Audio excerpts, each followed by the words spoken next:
Hi అండి. Welcome to our channel. ఇవాల్టి వీడియోలో అయితే డ్రై నట్స్తో చిక్కీ ఎలా చేసుకోవాలనేది చూపించానండి. రెగ్యులర్గా చేసుకునే పల్లి చిక్కీ కాకుండా ఇలా ఒక్కసారి డ్రై నట్స్తో చిక్కీ చేసి పెట్టండి. చాలా బాగుంటుందన్నమాట. పిల్లలకైనా పెద్దవాళ్ళకైనా డైలీ ఒక్క పీస్ తిన్నా చాలండి. అన్ని పోషకాలు అయితే లభిస్తాయన్నమాట. అన్ని డ్రై నట్స్ వేసి చేసుకుంటాం కాబట్టి హెల్త్ కూడా చాలా మంచిదండి. మనకి చాలా ఎక్కువగా స్వీట్ క్రేవింగ్స్ అయితే వస్తూ ఉంటాయి కదండి. నార్మల్గా చాక్లెట్లు, బిస్కెట్లు ఇలాంటివి తినే బదులు ఇలా ఇంట్లోనే హెల్తీగా చిక్కీ చేసి పెట్టుకున్నామంటే ఎప్పుడు కావాలంటే అప్పుడు ఒక పీస్ తినేయచ్చండి. చాలా టేస్టీగా ఉన్నాయన్నమాట. మనం బయట షాప్లో కొనుక్కుంటే ఎంత క్రంచీగా ఉంటాయో అంతే క్రంచీగా ఉన్నాయండి. సో వీడియోని అయితే స్కిప్ చేయకుండా చివరి వరకు చూడండి. ఇంకా ఆలస్యం చేయకుండా ఈ సింపుల్ అండ్ టేస్టీ చిక్కీని ఎలా ప్రిపేర్ చేసుకోవాలో చూసేద్దాం పదండి. ముందుగా గ్యాస్ పైన ఒక ప్యాన్ పెట్టుకొని అందులో ఏదైనా ఒక కప్పు పల్లీలు వేసుకొని పల్లీల్ని లో ఫ్లేమ్లో ఫ్రై చేసుకోండి.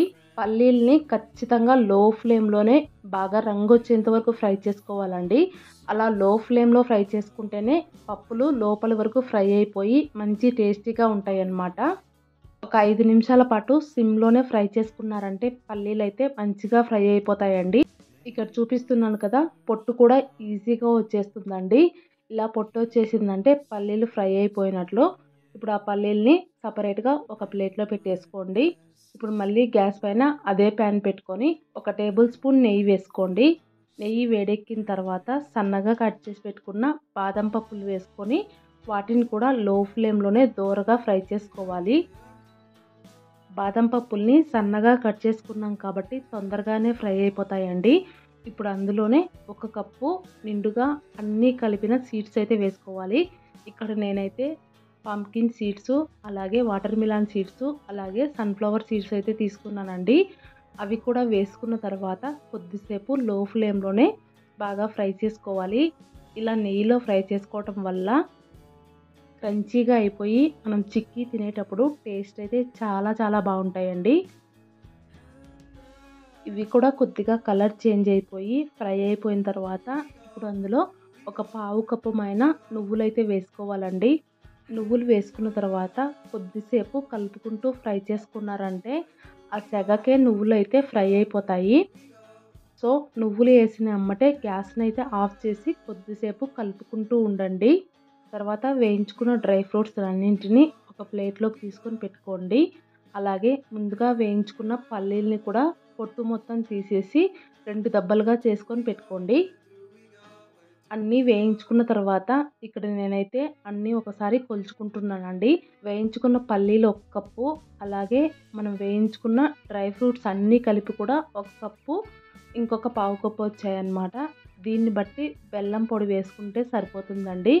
ఇలా అన్నీ ఒక ప్లేట్లో వేసుకొని మెజర్ చేసి పెట్టుకున్నామంటే బెల్లం వేసుకోవడానికి ఈజీగా ఉంటుంది. ఇప్పుడు గ్యాస్ పైన మళ్ళీ ప్యాన్ పెట్టుకొని అందులో మనం ఏ కప్పుతో అయితే పల్లీలు తీసుకున్నామో అదే కప్పుతో కొద్దిగా నిండుగా 2 కప్పుల బెల్లం పొడి వేసుకోండి, సరిపోతుంది. బెల్లం పొడి వేసిన తర్వాత జస్ట్ ఒక పావు కప్పు మైన నీళ్లు వేసుకోండి. ఈ నీళ్ళు అయితే జస్ట్ బెల్లం కరగడం కోసమేనండి. ఇలా నీళ్లు వేసిన తర్వాత కొద్దిసేపు కలుపుకుంటూ గ్యాస్ని మీడియం ఫ్లేమ్లోనే ఉంచి బెల్లంని అయితే కరగనివ్వండి. బెల్లం కరిగేలోపు ఒక బటర్ పేపర్ కానీ లేదంటే ఒక ప్లేట్ కానీ తీసుకొని దానికి కొద్దిగా నెయ్యి వేసి అప్లై చేసి పెట్టుకోండి. ఇలా ముందుగానే రెడీ చేసి పెట్టుకోవటం వల్ల పాకు రెడీ అయిన ఎమ్మటే దీనిపైన వేసుకోవటానికి ఈజీగా ఉంటుందండి. అలాగే ఒక చపాతీ కర్రను తీసుకొని దానికి కూడా కొద్దిగా నెయ్యి అప్లై చేసి పెట్టుకోండి. ఇంకా అడుగు ఫ్లాట్గా ఉండే ఒక గిన్నె తీసుకొని దానికి కూడా కొద్దిగా నెయ్యి అప్లై చేసేసి పెట్టుకోండి. ఈలోపు బెల్లం అయితే ఆల్మోస్ట్ కరిగిపోయి ఉంటుందండి. ఇలాగే కొద్దిసేపు మీడియం ఫ్లేమ్లో ఉడికించుకుంటూ ఉన్నారంటే బెల్లం అయితే బాగా ఉడకడం స్టార్ట్ అయ్యి నురగలుగా వస్తుందన్నమాట. ఇలా ఉడకడం స్టార్ట్ అయినప్పటి నుంచి గ్యాస్ని అయితే మీడియం ఫ్లేమ్లోనే ఉంచుకొని దగ్గరుండి కలుపుకుంటూనే ఉండండి. డైలీ రెగ్యులర్గా చేసే వాళ్ళకైతే కలర్ చేంజ్ అయినమ్మటే పాకు తీసుకోవడం అయితే తెలుస్తుందండి. సో ఫస్ట్ టైం చేసుకునే వాళ్ళైతే ఇలా ఒక ప్లేట్లో నీళ్లు పెట్టుకొని పాకునైతే చెక్ చేసుకుంటూ ఉండండి. ఇక్కడ ఫస్ట్ ఒకసారి నీళ్ళల్లో వేసి చూపించాను చూడండి. పాకు అయితే ఇంకా రాలేదన్నమాట. పాకు ఇంకొద్దిగా ముదరాలండి. సో మీడియం ఫ్లేమ్లోనే కలుపుకుంటూ ఇంకొద్దిసేపు ఉడకనివ్వండి. ఇంకొద్దిసేపు ఉడికించుకున్నారంటే పాకం అయితే కలర్ చేంజ్ అయిపోతుంది చూడండి. ఇక్కడ చూస్తున్నారు కదా, కలర్ చేంజ్ అయిపోయి బెల్లం పాకం మొత్తం దగ్గరికి వచ్చేస్తుంది అన్నమాట. ఇప్పుడైతే మళ్ళీ ఒకసారి చెక్ చేసి చూపిస్తున్నాను చూడండి. పాకుని నీళ్ళల్లో వేయంగానే కొద్దిసేపు వీడియో క్లిప్లో చూపించిన విధంగా పాకుని నీళ్ళల్లోనే అటువైపుకు ఇటువైపు తిప్పుకున్నారంటే తొందరగా చల్లారిపోతుందండి. అలా చల్లారిపోయిన తర్వాత మనకు చెక్ చేసుకోవటానికి ఈజీగా ఉంటుందన్నమాట. ఇక్కడ పాకు అయితే ఇంకా రాలేదండి, సాగుతూ ఉందన్నమాట. ఇలా పాకు వచ్చిందంటే మనం తినేటప్పుడు అది పంటికి అంటుకుంటూ ఉంటుందండి. సో ఇంకొక అర నిమిషం పాటు ఉడికించుకొని మళ్ళీ పాకునైతే చెక్ చేసి చూపిస్తానండి.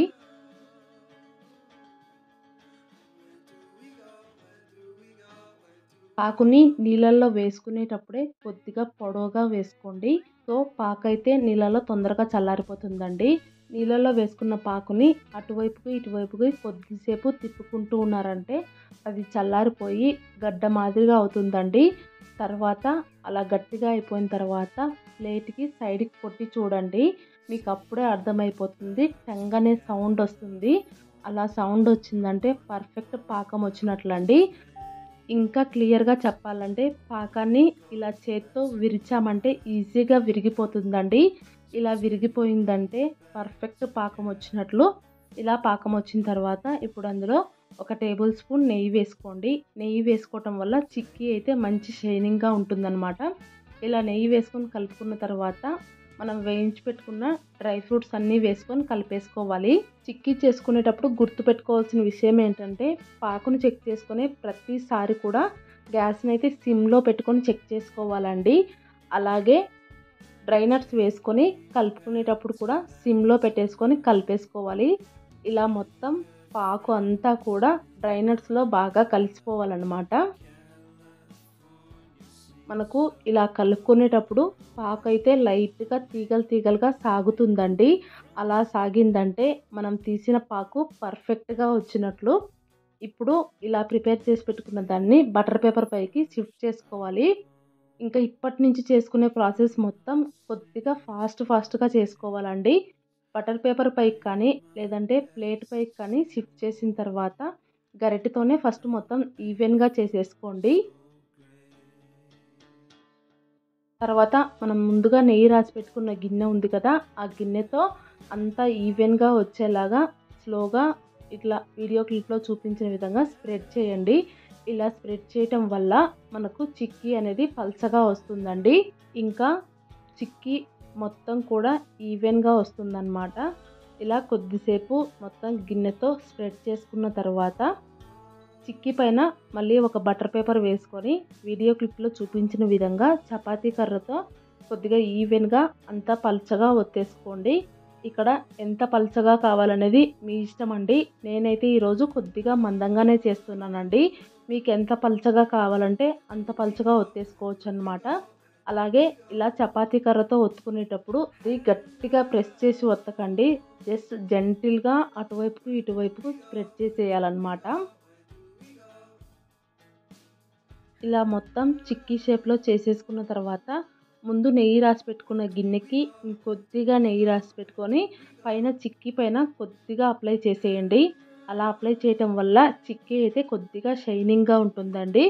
తర్వాత మనకు కావాల్సిన షేప్లో కొద్దిగా వేడిగా ఉన్నప్పుడే ఘాట్లు పెట్టేసుకోవాలి. ఘాట్లు పెట్టుకునేటప్పుడు కత్తితో అయినా లేదంటే మీ దగ్గర పిజ్జా కట్టర్ ఉంటే పిజ్జా కట్టర్తో కూడా ఘాట్లు పెట్టేసుకోవచ్చండి. ఘాట్లు పెట్టుకునేటప్పుడు కొద్దిగా ప్రెషర్ యూజ్ చేసి ఘాట్లు పెట్టేసుకున్నామంటే మనం చిక్కీ తీసుకునేటప్పుడు ఈజీగా ఉంటుందండి. సో ఇలా మీకు నచ్చినట్లుగా నచ్చిన షేప్లో పెట్టేసుకోండి. నేనైతే అన్నీ కూడా స్క్వేర్ షేప్లో అయితే ఘాట్లు పెట్టేస్తున్నాను. చిక్కీ ఆరిపోయే కొద్దీ ఘాట్లు పెట్టడం అయితే కొద్దిగా కష్టంగా ఉంటుందండి. కొద్దిగా ఎక్కువగా ప్రెషర్ యూజ్ చేసి ఘాట్లు పెట్టేసుకోండి.